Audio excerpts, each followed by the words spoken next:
Ashit Soundosha, কিন্তু DJ Bapi, বললেন না যে Dusha সবাই 1 এসে number আমাকে 4. আমার জলে স্নান করে যায়। গঙ্গা, গঙ্গার অপর নাম সুরধুনী। এই যে আজকে যে পদ গিয়েছি আমি কিন্তু সুরধুনী বলিনি। আজকে যে পদ গিয়ে কীর্তন শুরু হয়েছে, সুরধুনী তীরে আজ গৌর কিশোর, আমি কিন্তু সুরধুনী বলিনি। মন দিয়ে শুনবেন, অনেকে বলতে বলতে সুরধুনী গঙ্গা বলে দিই, কিন্তু বাংলা ভারী মজার ভাষা তো। সুরধুনী মানে সুর মানে দেবতা, আর ধুনী মানে নদী, দেবতাদের নদী অর্থাৎ গঙ্গা। সুর মানে দেবতা, ধুনী মানে নদী, দেবতাদের নদী গঙ্গা। এই গঙ্গা নদী বললেন, হে ভগবান, আমাকে জন্ম দিলে সবাই এসে আমার জলে স্নান করে পাপ ধুয়ে চলে যায়, প্রভু আমার পাপগুলো আমি কোথায় রাখবো? গঙ্গা নদীর জন্ম জানেন তো? এ মা গঙ্গা নদী কোথায় আছে? কোথায় থাকেন? কোন দেবতার মাথায়?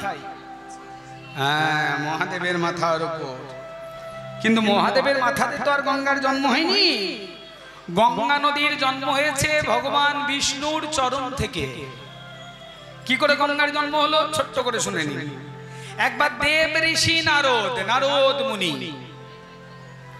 নারদ মুনি একদিন হঠাৎ করে গান গাইতে গাইতে বেসুরো গান গিয়ে দিয়েছেন। বেসুরো গান, যেই না বেসুরো গান গিয়েছেন, গন্ধর্ব লোকে 6 রাত 36 রাগিনী অসুস্থ হয়ে গেলেন। ও ভক্তমণ্ডলী, দেব ঋষি নারদ গান গাইতে গাইতে বেসুরো গান গিয়েছেন। নারদকে চেনেন? চেনেন? আপনাদের পাড়াতে আছে? আপনাদের পাড়াতে আছে নাকি নারদ? এখন সব পাড়াতে পাওয়া যাবে 2-4টে করে। একদিন দেব ঋষি নারদ গান গাইতে গাইতে বেসুরো গান গেয়েছেন, আর গন্ধর্ব লোকে 6 রাত 36 রাগিনী এরা অসুস্থ হয়ে গেছে। নারদকে সঙ্গে সঙ্গে ধন্বন্তরী থেকে পাঠিয়েছেন। নাই নারদ, শোনো নারদ, এদিকে শোনো। বলো, হ্যাঁ কি হয়েছে বলো?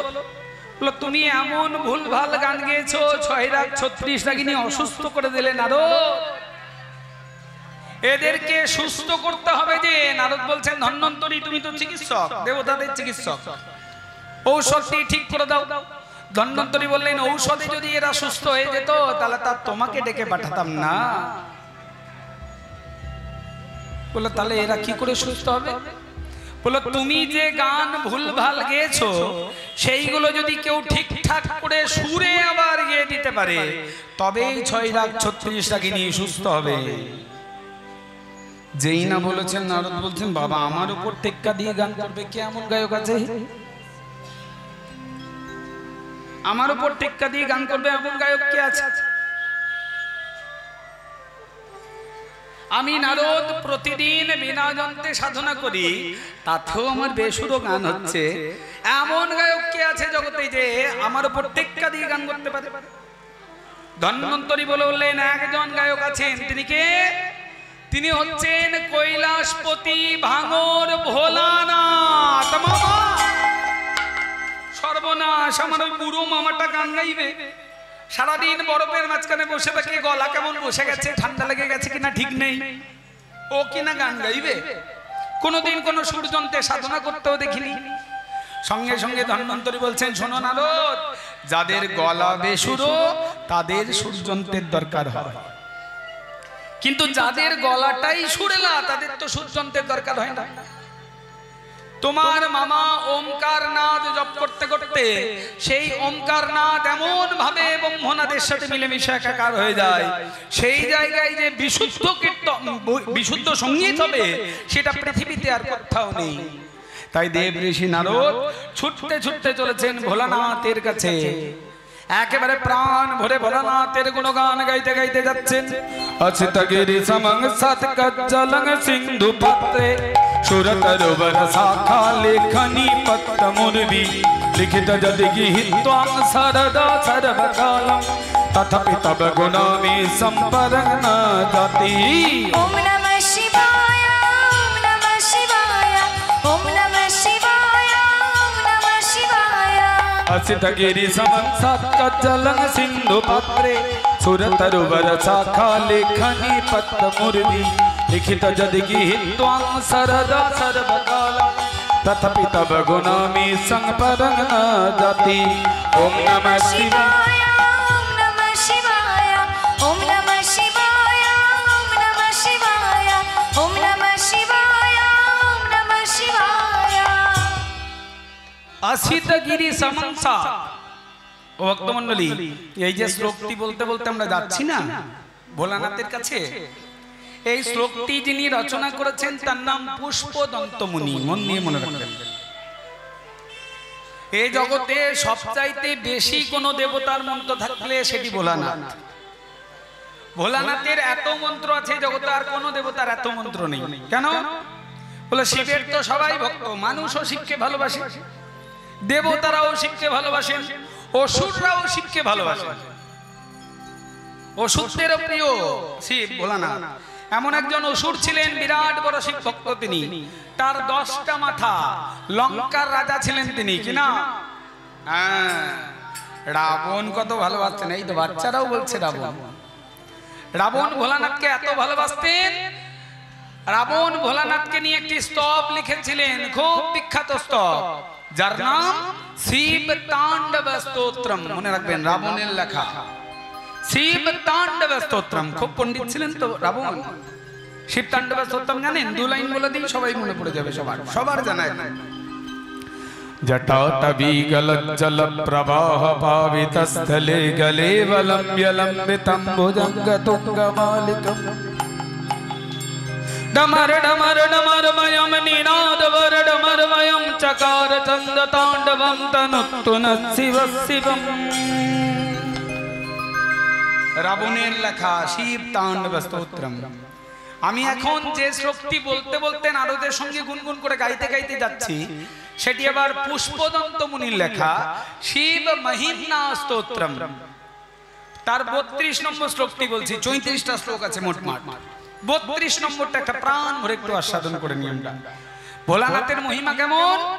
अचितगिरि समं सातकज्जलं सिंधु पात्रे सुरतरुवर शाखा लेखनी तत्तमूर्धि लिखित जदि गीत्वा शरद सर्वकालं तथापि तव गुणामि संग परं न जाति।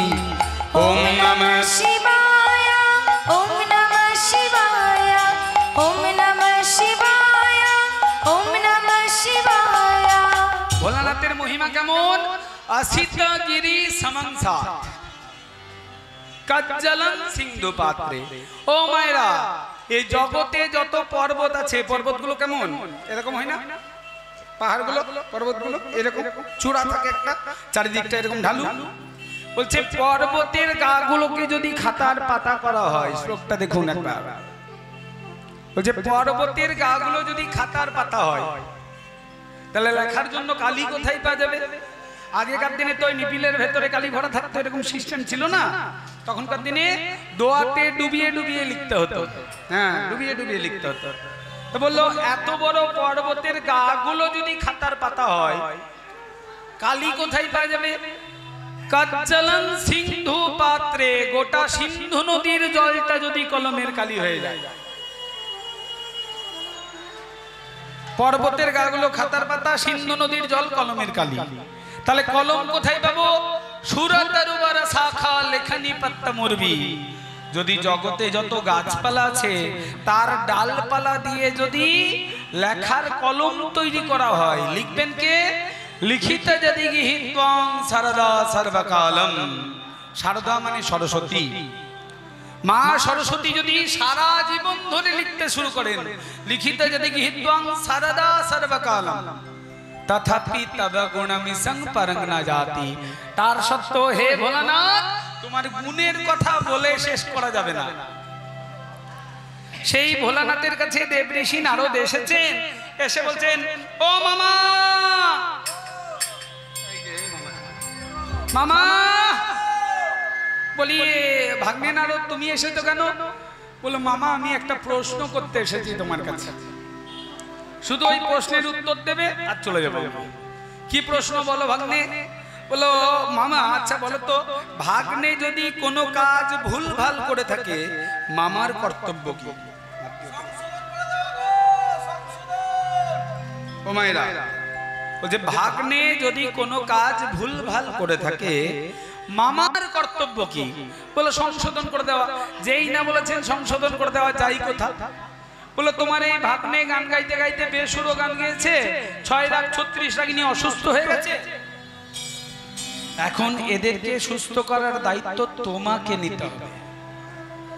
বললো সুস্থ করার দায়িত্ব? কি করে হবে সুস্থ এরা? বললো আমি যে গান গাইতে গিয়ে ভুল ভাল করে গিয়েছি, সেই গান যদি কেউ ঠিকঠাক করে গিয়ে দেয়, তারা আবার সুস্থ হয়ে যাবে 6 রাগ 36 রাগিনী। তোমাকে গান গিয়ে সুস্থ করতে হবে।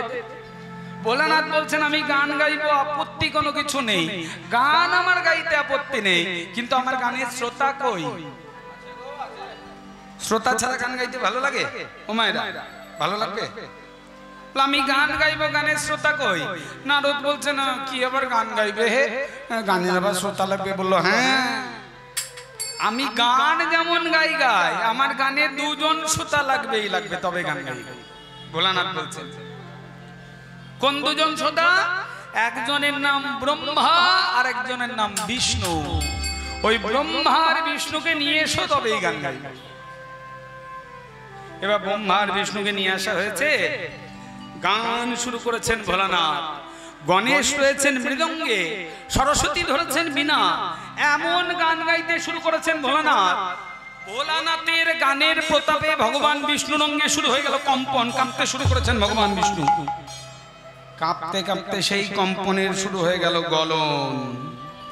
বিষ্ণুর অঙ্গ বিগলিত জল যখন চরণ বেয়ে নেমে যাচ্ছে, লক্ষ্য করলেন প্রজাপতি ঋষি ব্রহ্মা, নিজের কমণ্ডলুটাকে পেতে দিলেন। এবার ত্রেতা যুগ। ত্রেতা যুগে ভগবানের কটি অবতার? মায়েরা, সত্য যুগে ভগবানের 5টি অবতার, মনে রাখবেন। কি কি? মিন মানে মাছ, কুর্ম মানে কচ্ছপ, বরাহ মানে শূকর, বামন মানে বেটে, আর নরসিংহ।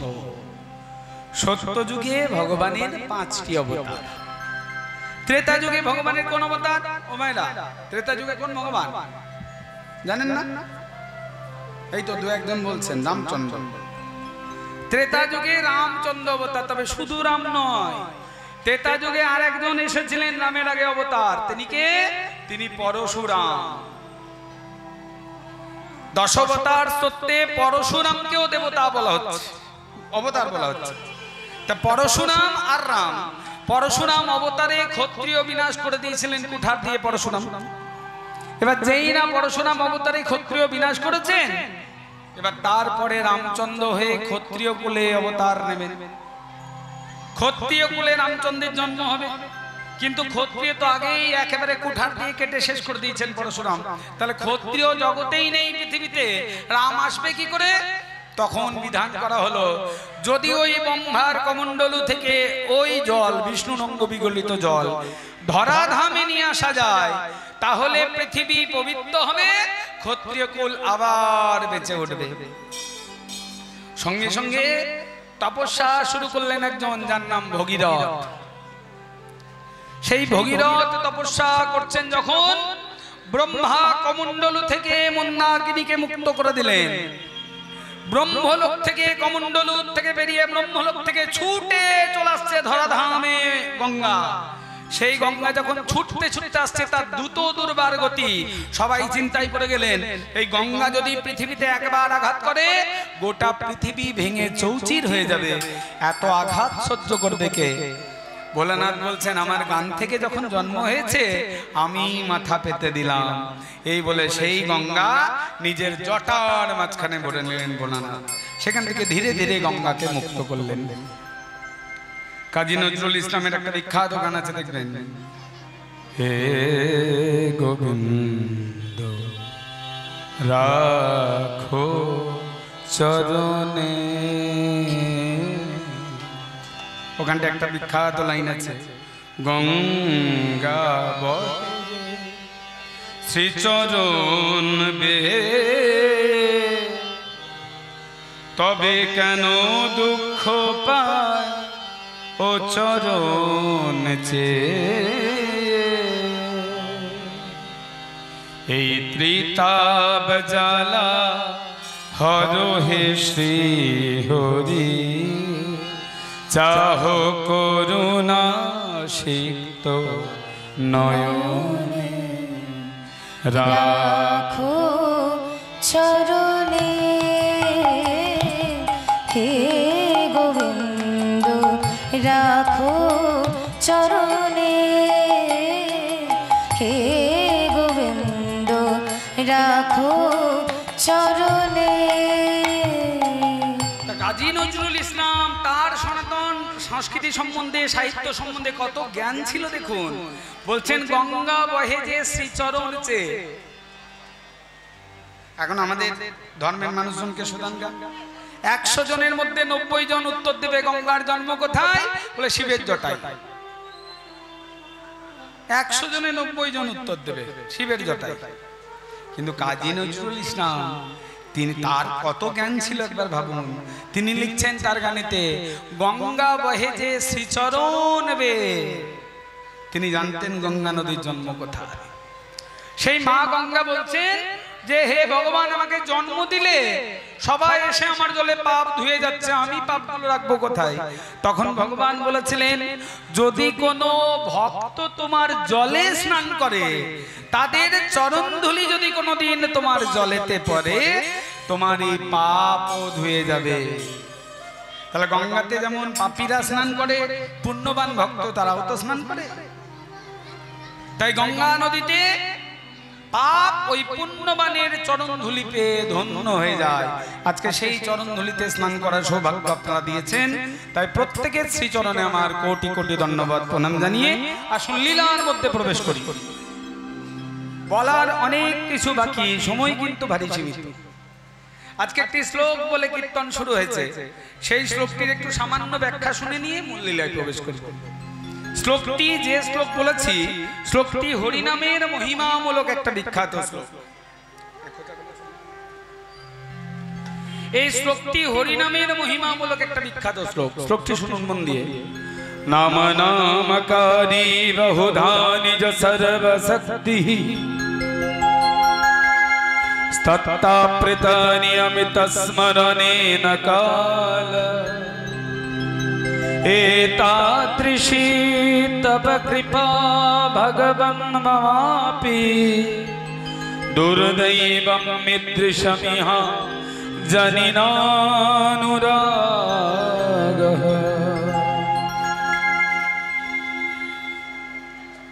এই শ্লোকটি যিনি বলেছেন তিনি চৈতন্য মহাপ্রভু। ও ভক্তমণ্ডলী, এই শ্লোকটা অন্য কারোর কাছ থেকে ধার করা শ্লোক নয়। যিনি এই শ্লোক বলেছেন তিনি চৈতন্য মহাপ্রভু। তিনি কি বললেন? হরিনামের মহিমামূলক একটা শ্লোক। মন দিয়ে শুনুন মায়েরা। শ্লোকটি কেমন? নাম নাম আকারী বহুধা নিজ সর্বশক্তি। ভগবান এক কিন্তু তার নাম অনেক। এই যে ভগবান যে বাঁশি নিয়ে দাঁড়িয়ে থাকেন, কতজন কত নামে ডাকি না মায়েরা? কেউ বলি কৃষ্ণ, কেউ বলি রাধা মাধব, কেউ বলি ব্রজনাথ, কেউ বলি গোপীনাথ, বলি না? কেউ বলি কৃষ্ণ, কেউ বলি ব্রজনাথ, কেউ বলি গোপীনাথ, কেউ বলি রাধা মাধব। হ্যাঁ গো, ভগবান যদি একজন হন এত গাদা গুচ্ছেন নাম কেন ভগবান? একটা নাম হলে মনে রাখতে কত সহজ ছিল বলুন তো দেখি। ভগবানের নাম যদি একটা হতো মনে রাখা কত সহজ। গাদা গুচ্ছেন নাম রেখেছে ভগবান। এক গাদা নাম, 108টা নাম বলছে ভগবান, 78 শত নাম। আবার বিষ্ণুর সহস্র নাম, 1000টা নাম। এত নাম মনে রাখা যায় না। ভগবান যদি একজন হন একটা নাম রাখলেই পারতেন।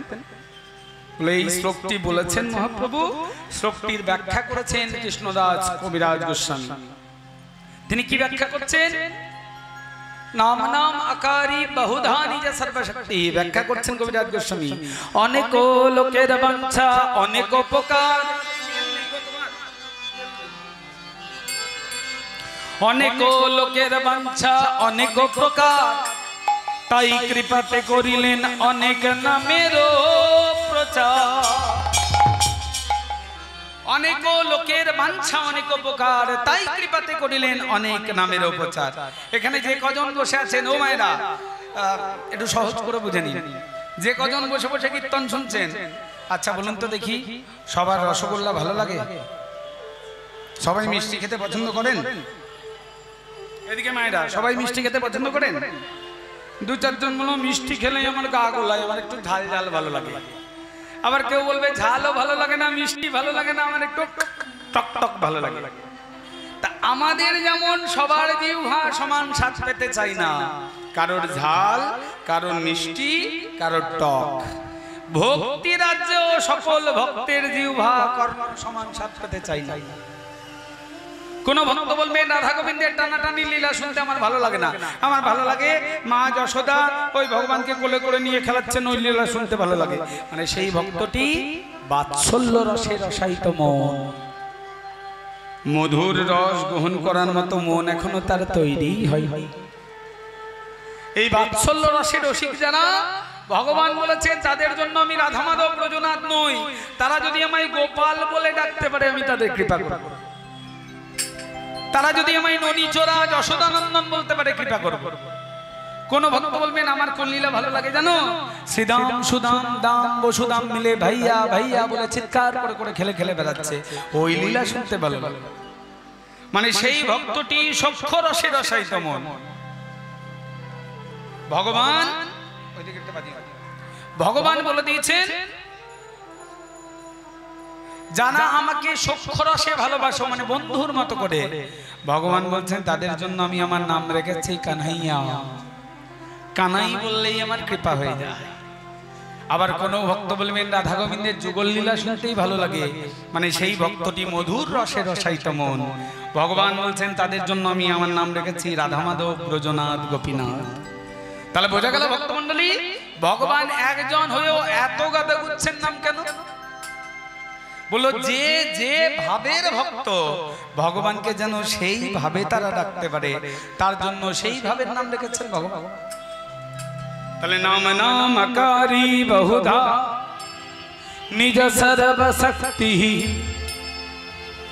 হতে পারে ভগবানের নাম অনেক, প্রত্যেকটি নামেতে ভগবান এক এবং সমান শক্তি দিয়ে রেখেছে, বুঝেছেন? প্রত্যেকটি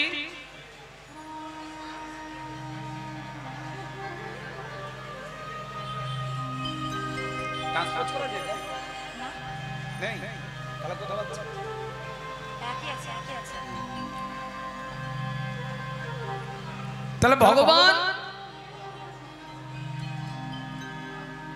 বলল যে যে যে ভাবের ভক্ত, প্রত্যেকটি ভক্তের জন্য আলাদা আলাদা নাম রেখেছেন ভাবের জন্য।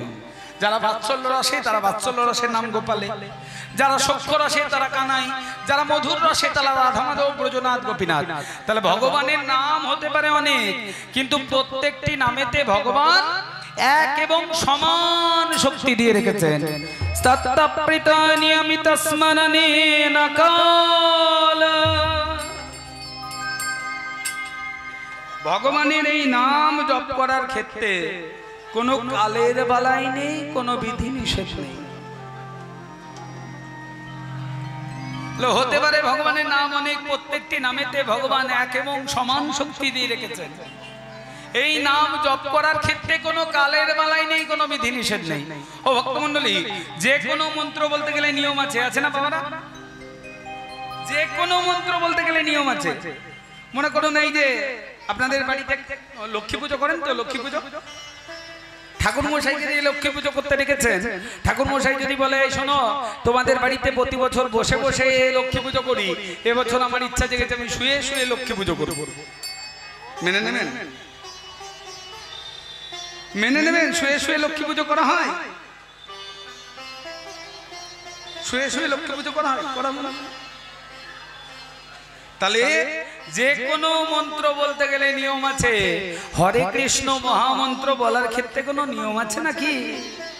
বলা হচ্ছে খাইতে শুইতে নাম যথা তথা লয়, যথা তথা লয়, কাল দেশ নিয়ম নাই সর্বসিদ্ধি হয়, সর্বসিদ্ধি হয়। সর্বশক্তি দিল নামে করিয়া বিবাহ, করিয়া বিবাহ, আমার দুর্দৈব নামে না হইল অনুরা, না হইল অনুরা। প্রভু তোমার আনা এত সুন্দর ভুবন মঙ্গল হরি নামে আমার অনুরাগ জন্মালো না, আমি হতভাগা, কিন্তু তুমি তো কৃপা করে দিয়েছো। তাহলে যে ভগবান কৃপা করে আমাদের জন্য এত সহজ করে দিলেন, তাকে ডাকার পর সত্য যুগে ভগবান পেতে গেলে ত্রিতে যদ্ধায়তে বিষ্ণু, ভগবানকে ধ্যান করতে হতো। ত্রেতায়ং যজতে মাখাই, মাখাই মানে যজ্ঞ করতে হতো। দাপর যুগে দ্বাপরে পরিচর্যায়ং, সেবার দ্বারা পেতে হতো। কালো তদহরি কীর্তনাৎ, কলিকালে হরিনাম সংকীর্তনের দ্বারা সেই ফল পাওয়া যাবে। তাহলে যে ভগবান এত সহজ করে দিলেন ঈশ্বর ভজনা করার পর, সেই ভগবান আজকে কি করছেন বলা হচ্ছে, সুরধ্বনি তীরে আজু গৌর কিশোর, গৌর কিশোর সহচর গণ মিলি আনন্দে বিভোর, আনন্দে বিভোর। সুরধ্বনি তীরে আজ গৌর কিশোর, সহচর গণ মিলি আনন্দে বিভোর। আজ খেলয়ে বিনোদ খেলা,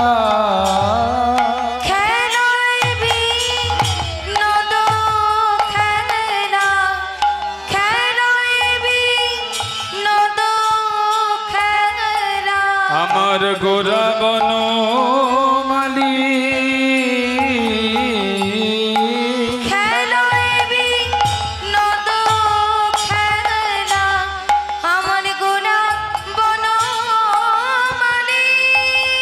দেখো পুলিন বিহার করে,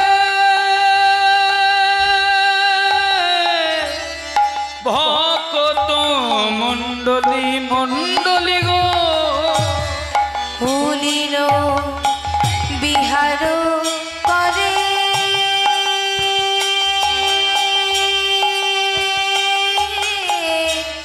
ভক্ত মণ্ডলী আজি করিছে বিহার, করিছে বিহার, করিছে বিহার, করিছে বিহার, ধরে সুর ধ্বনি ধার করিছে বিহার, ধরে সুর ধুনের ধার করিছে বিহার, ধরে সুর ধুনের ধার করিছে বিহার, ধরে সুর ধ্বনি ধার করিছে বিহার, ধরে সুর ধুনের ধার করিছে বিহার, ধরে সুর ধুনের ধার করিছে বিহার, ধরে সুর ধ্বনি ধার আমার আমার সতীর কুমার, ধরে সুর ধ্বনি ধার আমার গৌর হরি ধার, আমার আমার সতীর কুমার ধরে সুর ধুনের ধার, আমার আমার সতীর কুমার ধরে সুর ধুনের ধার, আমার আমার সতীর কুমার ধরে সুর ধুনের ধার, আমার আমার সতীর কুমার ধরে সুর ধুনের ধার,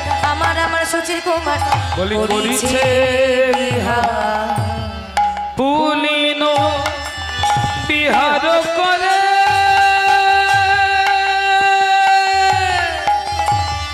ভক্ত মণ্ডলী মণ্ডলী গো, পুলিন বিহার করে, ভক্ত মণ্ডলী। হ্যালো এ বিনোদ খেলা গোড়া বনমালী। ও মায়েরা, বিনোদ খেলা মানে কি? বিনোদ মানে সুন্দর। ভগবান আজকে সুন্দর খেলা খেলছেন। হ্যাঁ গো, কলিকালে সুন্দর খেলা কোনটি? সবচাইতে সুন্দর খেলা খেলে হরি নামের খেলা, হরি নামের খেলা, খেলে হরি নামের খেলা, হরি নামের খেলা, ভক্ত শনে শচী দুলালা হরি নামের খেলা, ভক্ত শনে শচী দুলালা হরি নামের খেলা, ভক্ত শনে শচী দুলালা হরি নামের খেলা, ভক্ত শনে শচী দুলালা হরি নামের খেলা, ভক্ত শনে শচী দুলালা খেলে হরি বলায়ার বাহু তোলা, ভক্ত শনে শচী দুলালা হরি বলায়ার হরি বলায়ার বাহু তোলা, ভক্ত শনে শচী দুলালা হরি বলায়ার বাহু তোলা, ভক্ত শনে শচী দুলালা হরি বলায়ার বাহু তোলা, ভক্ত শনে শচী দুলালা হরি বলায়ার বাহু তোলা খেলে হরি নামের খেলা। আজকে ভগবান খেলা খেলছেন, যুগ যুগ ধরেই তো খেলছেন, আজও খেলছেন। ভগবান বৃন্দাবনে খেলেছেন। কি খেলা খেলেছিলেন ভগবান? বৃন্দাবনে খেলা ছিল মাঠে দৌড়াদৌড়ি, উলুধ্বনি খেলা ছিল মাঠে দৌড়াদৌড়ি, বৃন্দাবনে খেলা ছিল মাঠে দৌড়াদৌড়ি, ছিল মাঠে দৌড়াদৌড়ি, বৃন্দাবনের খেলা ছিল মাঠে দৌড়াদৌড়ি, নবদ্বীপের খেলা হলো ধুলাই গদাগদি, নবদ্বীপের খেলা হলো ধুলাই গদাগদি। নবদ্বীপের খেলা হলো ধুলাই গদাগদি। আরো ছিল বৃন্দাবনের খেলা ছিল মুরলী বাদন, বৃন্দাবনের খেলা ছিল মুরলী বাদন, বলির খেলা ছিল মুরলী বাদন, বৃন্দাবনের খেলা ছিল মুরলী বাদন, আহা বৃন্দাবনের খেলা ছিল মুরলী বাদন, বৃন্দাবনের খেলা ছিল মুরলী বাদন, বৃন্দাবনের খেলা ছিল মুরলী বাদন। বৃন্দাবনের খেলা ছিল মুরলী বাদন। আর নবদ্বীপের খেলা হলো নাম সংকীর্তন, নিতাই গৌর হরি বল। সংকীর্তন নবদ্বীপের খেলা হলো নাম সংকীর্তন, নবদ্বীপের খেলা হলো নাম সংকীর্তন, নবদ্বীপের খেলা হলো নাম সংকীর্তন। যেজন কৃষ্ণ বলে কাঁদতে জানে, কৃষ্ণ বলে কাঁদিতে জানে, যেজন কৃষ্ণ বলে কাঁদতে কৃষ্ণ জানে, বলে কাঁদিতে জানে, যেজন হরি নামের খেলাই মাতে কৃষ্ণ বলে কাঁদতে জানে। হরি নামে খেলাই মাতে ওগো কৃষ্ণ তোমার হলাম বলে, নামের খেলাই মাতে কৃষ্ণ তোমার হলাম বলে, নামের খেলায় মাতে কৃষ্ণ তোমার হলাম বলে, হরি নামের খেলায় মাতে যেজন কৃষ্ণ বলে কাঁদতে। কাঁদতে পারে। ভগবান এই খেলা খেলছেন, খেলো এ বিনোদ খেলা গোড়া বনমালী, পুলিন বিহার করে ভক্ত মন।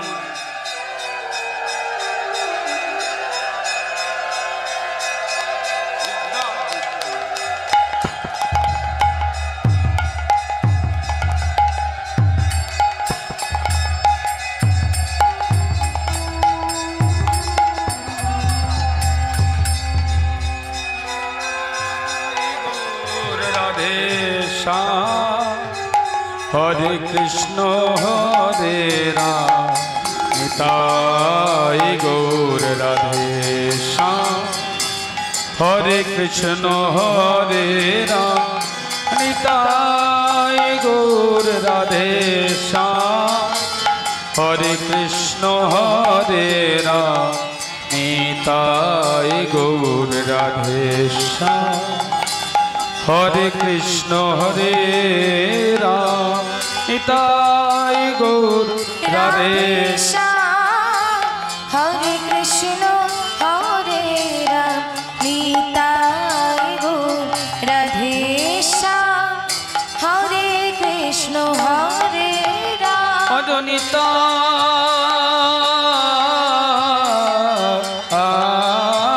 গৌর রাধে শ্যাম। হরে কৃষ্ণ হরে রাম, নিতাই গৌর রাধে শ্যাম।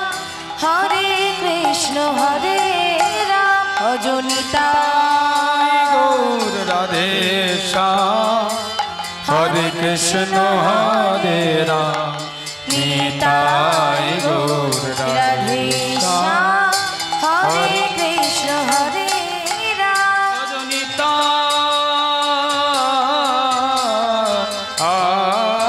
গৌর রাধে শ্যাম। হরে কৃষ্ণ হরে রাম, নিতাই গৌর রাধে শ্যাম। হরে কৃষ্ণ হরে রাম, ভজনিতা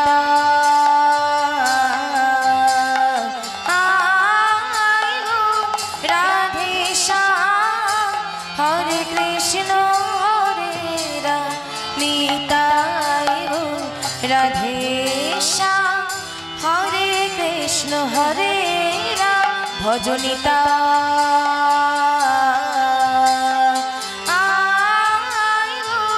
রাধে শ্যাম। হরে কৃষ্ণ হরে রাম, নিতাই গৌর রাধে শ্যাম। হরে কৃষ্ণ হরে রাম, নিতাই গৌর প্রেমানন্দে হরি হরি বল। আজকে বনমালী। গৌরহরি খেলা খেলতে খেলতে হঠাৎ দেখছে দেখো দিবায় অবসান হেরি।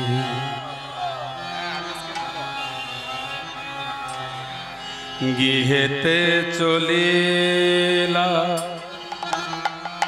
দিবায় অবসান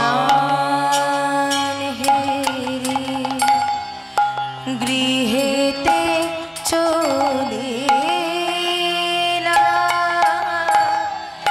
দিবায় অবসান হেরি, গৃহেতে চলিলা।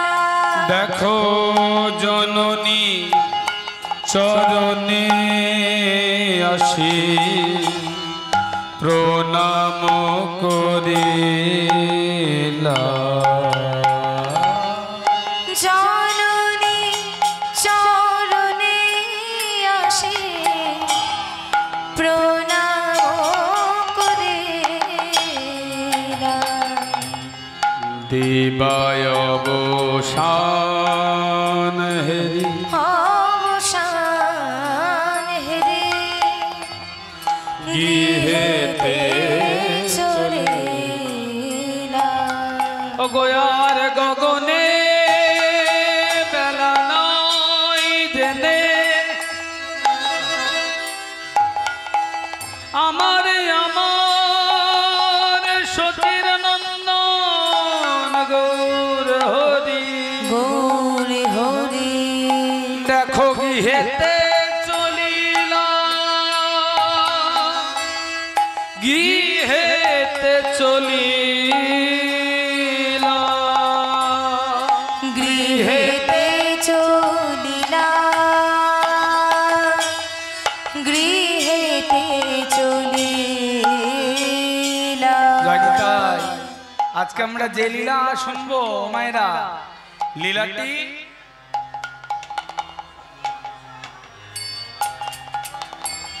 লীলাটির নাম এই সময়কার লীলা। কিন্তু এই আমার পরে রূপানুরাগ, তারপরে রাস।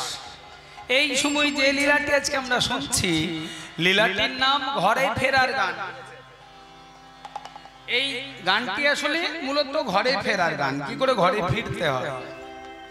আর লীলাটির নাম ভগবান শ্রীকৃষ্ণের উত্তর গোষ্ঠ বা ফেরা গোষ্ঠ। ভগবান গোষ্ঠ থেকে কি করে ফিরছেন, উত্তর গোষ্ঠ বা ফেরা গোষ্ঠ, আজকে এই সময়কার লীলা, বুঝেছেন। এরপরে রূপভিষা, তারপরে রাস, অষ্টকালী লীলা পর্যায়ে এরকম তৈরি হয়। তা ভগবান আজকে ঘরে ফিরছেন, তার আগে কলিক ঠাকুর শ্রীকৃষ্ণ চৈতন্য মহাপ্রভু তিনিও ঘরে ফিরছেন। সেটি আমরা গৌরাঙ্গ শ্রী শ্রী গৌরচন্দ্রিকায় সাধন করছি। ঘরে ফিরতে জানতে হবে তো ভক্তমণ্ডলী। আজকে যে গান শুনছি ঘরে ফেরার গান। এই লীলা কেন শুনতে আসা? বললো সবের মধ্যে যেটা জানতে হবে সেটা হচ্ছে ঘরে ফেরা। শ্রীরামকৃষ্ণ পরমহংসদেব বলেছেন, জপ করো আর তপ করো, মরতে জানলে হয়। বুঝেছেন? রামকৃষ্ণ ঠাকুরের কথা, জপ করো আর তপ করো, মরতে জানলে হয়। তুমি কত জপ করেছো, কত তপ করেছো, বোঝা যাবে তোমার মরণে। কৃষ্ণ যদি চলে যায়, চেনা যায় চরণে ভক্ত। কৃষ্ণ যদি চলে যায়, চেনা যায় চরণে ভক্ত। যদি চলে যায়, চেনা যায় মরণে। চরণে চেনা যাবে কৃষ্ণ, আর ভক্ত চেনা যাবে মরণে। ওই যে ঘরে ফেরা জানতে হবে। দেখতে আমরা যারা ঘরে ফেরা জানি না, তাদের সংসারে বহু যন্ত্রণা, তাদের আর আসতে ইচ্ছা করবে না। ঘরে ফেরা যদি কেউ ঠিকঠাক জানি, যাওয়ার সময় যদি পাওনা গন্ডা ঠিকঠাক হয়, ভক্তমণ্ডলী আবার আসতে ইচ্ছা করবে। যেদিক দিয়েই ধরুন, যাওয়ার সময় যদি পাওনা গন্ডা ঠিকঠাক হয়, আবার আসতে ইচ্ছা করবে। আর যাওয়ার সময় পাওনা যদি ঠিকঠাক না হয়, আর আসতে ইচ্ছা করবে না। যেমন ধরুন, যারা সংসার চালাতে জ্বলছেন, বাড়ির একমাত্র ছেলে বৌমা ঠিকঠাক দেখতে পারে না, ভগবানের কাছে কেঁদে কেঁদে বলছেন, প্রভু আর ভালো লাগে না, এবার তুলে নাও। যাওয়ার সময় পাওনা ভালো হয়নি, বুঝেছেন।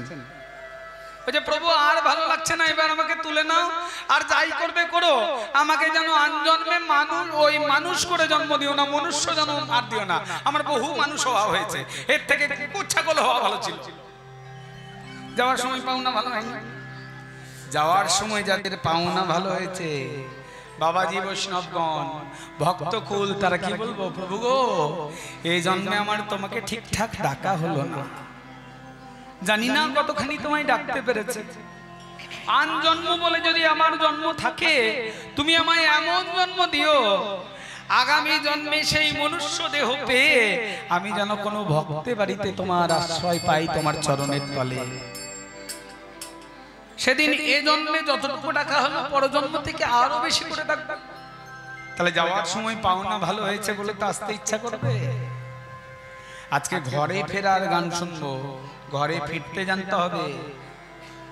ভক্তি জগতে দুজনের ঘরে ফেরার কথা খুব বিখ্যাত, জানেন তো ও মায়েরা? ভক্তি জগতে দুজনের ঘরে ফেরা খুব বিখ্যাত। একজন কুরুক্ষেত্র রণাঙ্গনে ভীষ্ম। ভীষ্ম যেদিন মারা গেছিলেন কি করে? ভীষ্মের সরসজ্জা হয়েছিল না? ভীষ্ম যখন বলেছিলেন অর্জুনকে, অর্জুন আমি মরতে চাই, আমাকে বিছানা দাও, বিছানা দাও, ভীষণ ঘুম পেয়েছে, আমাকে বিছানা দাও। যেই না বলেছেন আমাকে বিছানা দাও, অর্জুন অমনি হলো কি, দুর্যোধন সোনার বড় বড় খাট পালঙ্ক নিয়ে এসেছেন, ভালো ভালো মোটা মোটা বালিশ এনেছেন, বলে ওটা বীরের বিছানা নয়, নিয়ে চলে যাও, নিয়ে চলে যাও, অর্জুন তুমি আমাকে বিছানা দাও। অর্জুন একেবারে সারা গায়ে তীর মেরে মেরে, তীর মেরে মেরে সেই স্বরের সজ্জা করে দিয়েছিলেন, বলে হ্যাঁ এই বিছানা আমার ভালো হয়েছে। আমার জল পিপাসা পেয়েছে, আমাকে একটু জল খাওয়াতে পারো? দুর্যোধন সোনার গ্লাসে করে জল নিয়ে এসেছেন, সোনার গ্লাসে করে জল, বলো ও জল বীরের জল নয়, অর্জুন তুমি আমাকে জল দেবে। তখন অর্জুন একেবারে পাতাল ভেদে বাণ মেরেছিলেন, ওই পাতাল থেকে মা গঙ্গা বেরিয়ে গিয়ে ভীষ্মের বদনে পড়েছিল, বলে হ্যাঁ এইটা বীরের জল, এইবার আমি মরতে চাই। ভীষ্মের ছিল ইচ্ছা মৃত্যু। ভক্তি জগতে আরেকজনের ইচ্ছা মৃত্যু ছিল ভক্তমণ্ডলী, তিনি কে? নামাচার্য হরিদাস ঠাকুর। ওই জন্য হরিদাস নির্জান বলা হয়। নির্জান মানে ইচ্ছা মৃত্যু। হরিদাসের নির্জান হয়েছিল। ইচ্ছা মৃত্যুটা কেমন? হরিদাস ঠাকুর শ্রীমন মহাপ্রভুকে বলেছিলেন, প্রভু গো সারা জীবন 3,33,333 বারেরও বেশি তোমার নাম করেছি, কোনদিন 3টি টাকা তোমার কাছে চাই না, আজকে 3টি আশীর্বাদ চাইবো, দেবে প্রভু? আজকে তোমার কাছে 3টি আশীর্বাদ চাইবো। কোন 3টি আশীর্বাদ? মরণকালে শুনেছি মানুষের বুকে অসহ্য যন্ত্রণা হয়,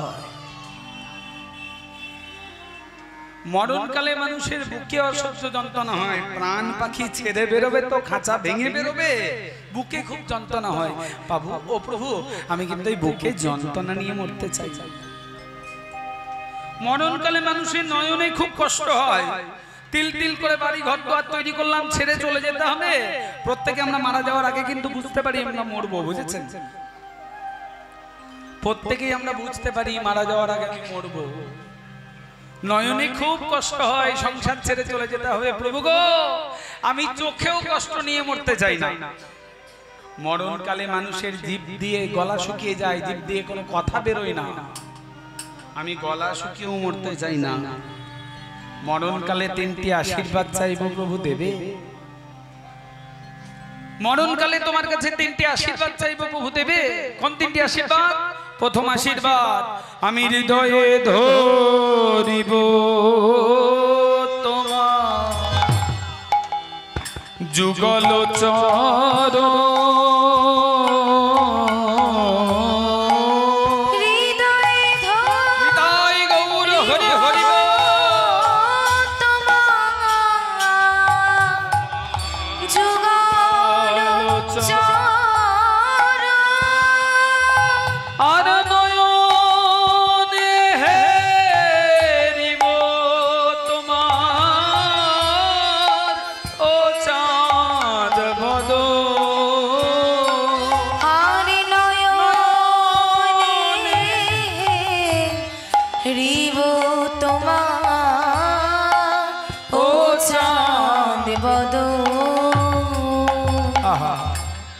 জিহ্বাই উচ্চারিব তোমার শ্রীকৃষ্ণ চৈতন্য নাম। জিহ্বাই উচ্চারিব তোমার শ্রীকৃষ্ণ চৈতন্য নাম। ওগো এই মতো মোর ইচ্ছা ছাড়িব পরা। প্রভু এই মতো মোর ইচ্ছা ছাড়িব পরা। আমার প্রাণ যেন যাই চলে, প্রাণ যেন যাই চলে। আমার প্রাণ যেন যাই চলে, প্রাণ যেন যাই চলে। মুখে শ্রীকৃষ্ণ চৈতন্য বলে প্রাণ যেন যাই নিতাই গৌর হরি বল। চৈতন্য বলে প্রাণ যেন যাই চলে। শ্রীকৃষ্ণ চৈতন্য বলে প্রাণ যেন যাই চলে। শ্রীকৃষ্ণ চৈতন্য বলে প্রাণ যেন যাই চলে। শ্রীকৃষ্ণ চৈতন্য বলে প্রাণ যেন যাই চলে। শ্রীকৃষ্ণ চৈতন্য বলে প্রাণ যেন যাই চলে। শ্রীকৃষ্ণ চৈতন্য বলে প্রাণ যেন যাই চলে। শ্রীকৃষ্ণ চৈতন্য বলে প্রাণ যেন যাই চলে। মহাপ্রভু বললেন, ওগো হরিদাস, আজি তুমি যা কিছু মাগিবা, যা কিছু মাগিবা কৃষ্ণ কৃপাময় ইচ্ছায় অবশ্য পুরাইবা। পুরাইবা। এই বলে ছুটতে ছুটতে ছুটতে ছুটতে ছুটতে ছুটতে মহাপ্রভু চলে যাচ্ছে। হ্যাঁ গো, মহাপ্রভু ছুটে পালাচ্ছেন কেন জানেন? ভয়ে ভয়ে।